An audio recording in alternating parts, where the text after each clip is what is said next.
Is big always better in business? Did you know small businesses make up the majority of businesses in most countries, and yet some of the biggest global companies started small? Most businesses are small, but some grow into giants. What really defines size? Welcome back with Chapter 3. In this video, we'll break down everything you need, from measuring business size to growth strategies and why mergers sometimes fail.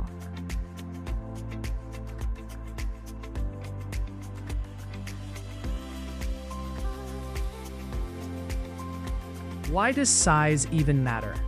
Governments, investors, and customers all use size to make decisions. It helps governments plan, guides investors, and builds customer confidence. Methods of measuring size. There's no single best way to measure size. Different methods give different results. This is the key insight.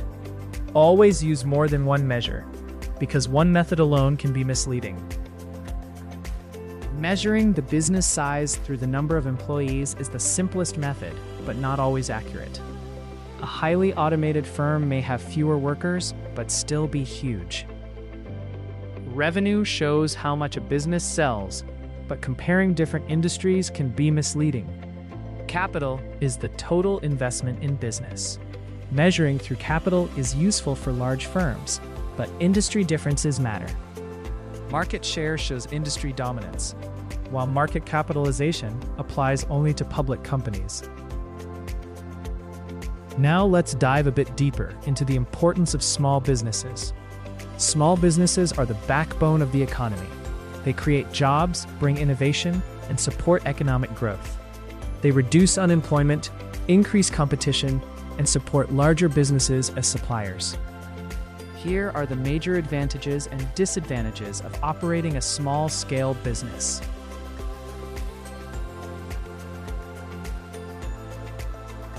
As we mentioned earlier, some small businesses grow into larger corporations.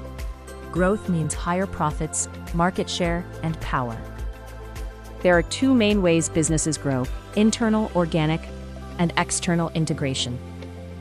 Internal growth happens slowly, like opening new stores or increasing production. It lowers the risk, but the growth is slow.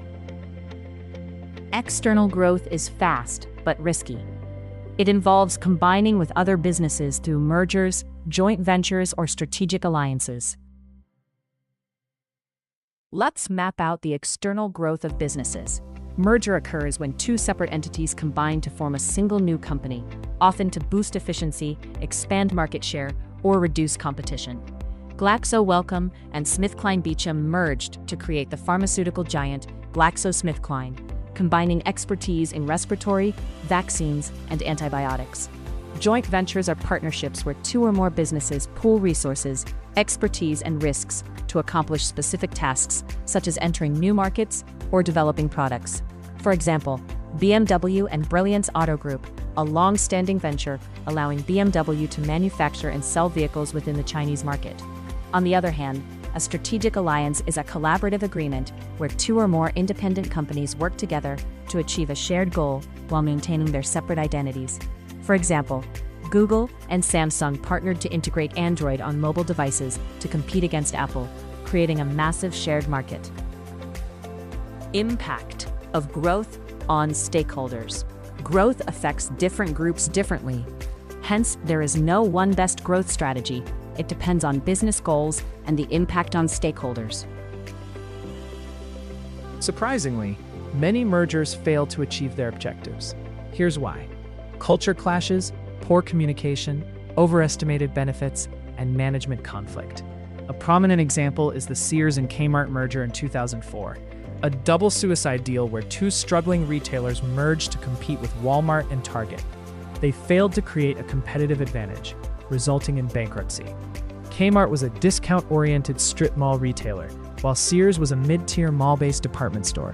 Merging them created a middle-of-the-road identity that was neither cheap enough to beat Walmart nor trendy enough to beat Target.